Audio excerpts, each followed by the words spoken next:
Let's go!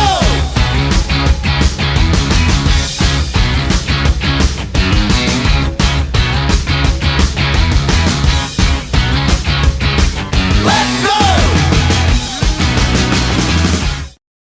Saat saya akan wawancara kakak tentang bisnis kakak hari ini. Mungkin untuk sebagai permulaan kita bisa mulai dari apa motivasi awal kakak nih pertama kali dalam membuat bisnis ini. Ya, motivasi saya jadi emang saya dari awal ini udah berjalan dari saya SMA. Dari SMA. Ya, dan saya pengen ngembangin, kebetulan di kuliah ada tugas entertainment juga. Jadi saya bawa ada teman-teman saya yang sebelum belum tahu tentang parfum ini, saya ajak supaya tahu juga.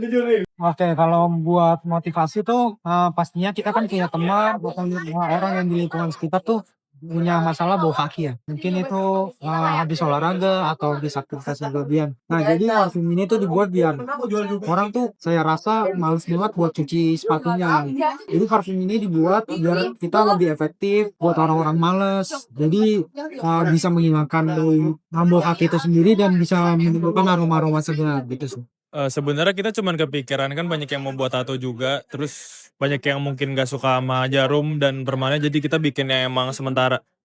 Jadi kita itu ngelihat banyak orang-orang yang punya minyak bekas goreng-goreng itu kan gak baik ya. Jadi mereka itu suka buang tempat minyaknya itu sembarangan. Nah kita olah lagi bisa jadi lilin aromaterapi. Jadi dia bisa sustain gitu, nggak pakai bahan-bahan kimia. Oke, jadi motivasi kita itu kita ingin mendorong sustainability yang dimana kita itu menjual produk yang sustainable dan bertemakan go green. Nah untuk strategi kakak nih bagaimana cara kakak menarik pelanggan pertama nih? Kalau dibilang di pelanggan pertama pasti susah, karena emang market pasar parfum tuh jelas udah banyak orang yang cocok sama parfum kita, awalnya ya semoga. Kita melalui media sosial yang pertama. Yang kedua kita menawarkan ke contohnya ke orang yang aktivitasnya sering kayak atlet atau orang-orang yang di kampus gitu sih. Kalau menarik pelanggan pertama sebenarnya kita udah pasti yakin kalau bakal laku juga, jadi ya kita sebenarnya cuman mau masarin kalau ini aman buat sholat dan lain-lain lah, higienis. Jadi kalau untuk strategi dari lilin kita kan kamu bisa lihat ya, ini banyak produk kita yang lucu-lucu, apalagi zaman sekarang anak Gen Z itu tuh lebih suka yang barang-barang lucu, unik kayak gitu. Jadi kita itu mempromosikan ini utamanya dari sosial media ya, khususnya dari WhatsApp, kita kirim broadcast ke grup dan juga dari platform Instagram. Ketika kakak sedang mempersiapkan bisnis kakak ini, apakah tantangan terbesar yang pernah kakak hadapi nih dan bagaimana cara kakak mengatasinya? Yang pasti kerja sama tim ya, karena kan di sini ada yang kadang bisa, ada yang kadang enggak, terus ada yang kurang serak atau gimana nya, pasti di situ tuh paling banyak bentroknya. Jadi mungkin kerja sama Tim ya tantangannya. Kalau buat kesulitan pastinya kita gimana caranya ngebuat parfum tapi tahannya lama sih. Tantangannya mungkin dari packaging sama kita ngedesain si tatonya aja sih, sisanya aman. Ngedesainnya bener-bener Coba. iya, bener-bener nyoba yang lain yang sudah. Jadi kita itu yang pastinya masalah terbesarnya itu dari minyak jelantahnya sendiri. Kita tuh kayak harus cari supply minyak jelantah yang ada di sekitar kita, karena orang-orang tuh biasanya minyaknya tuh langsung dibuang gitu. Jadi kita susah untuk nyarinya, dan solusinya kita itu mungkin kita kan banyak teman-teman yang ngekos nih. Jadi kita tuh minta mereka untuk sisihin minyaknya biar bisa kita pakai. Pastinya kesulitan terbesar yang saya hadapi dan juga kelompok saya itu yaitu mencari produk-produk ini sehingga bisa muat dalam satu box kecil biar kita bisa ngejual itu dengan mudah di mana aja dan juga yang sustainable.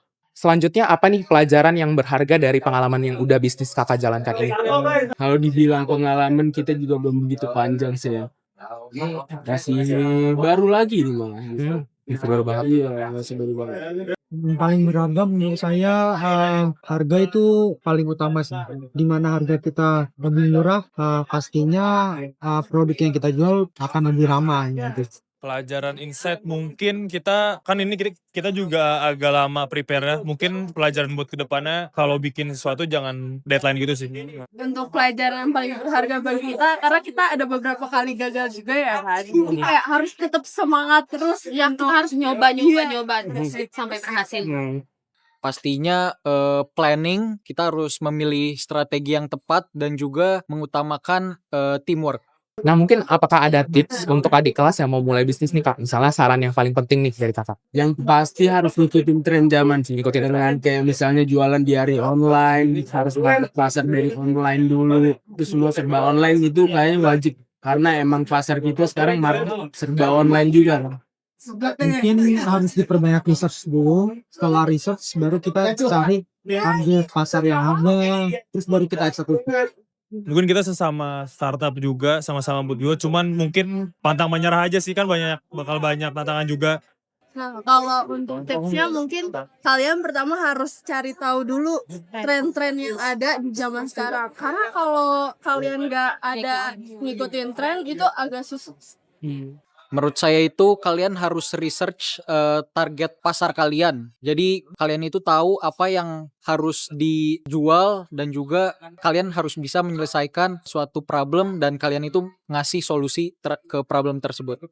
Mungkin untuk pertanyaan terakhir nih, dari kakaknya itu menurut kakak target market dari bisnis kakak ini gimana nih? Target market kita dari kalangan remaja sampai beranjak dewasa juga sih. Jadi kayak under 25 sampai under 45 lagi. Kalau target market yang udah saya bilang yang orang-orang yang aktivitasnya lebih sering. Contohnya kalau saya sih buat saat ini masuknya ke orang-orang yang gym, orang-orang yang berolahraga, entah itu atlet, terus mahasiswa juga orang kerja. Target marketnya yang udah pasti mahasiswa atau enggak kayak umur 17 sampai 20-an mungkin. Kalangan anak muda aja sih. Yang pasti itu orang-orang yang pengen relaksasi gitu kerja habis capek, dia tuh pengen relax. Dah kita itu pakai ada aromaterapinya buat relaksasi dan menenangkan gitu. Dan terus kita kayak harus cari orang yang peduli lingkungan juga. Karena ini kan tadi kita bilang terbuat dari gitu. Oke, target market ini tuh mahasiswa yang pengeluarannya itu 3 juta sebulan. Baik, Kak, terima kasih atas kesempatan wawancaranya, Pak. Semoga sukses selalu. Thank you. Terima kasih ya, Kak, sudah mau diwawancara. Terima kasih. Terima kasih Kak. Sama. Terima kasih.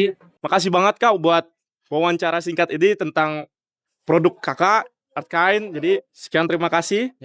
Terima kasih.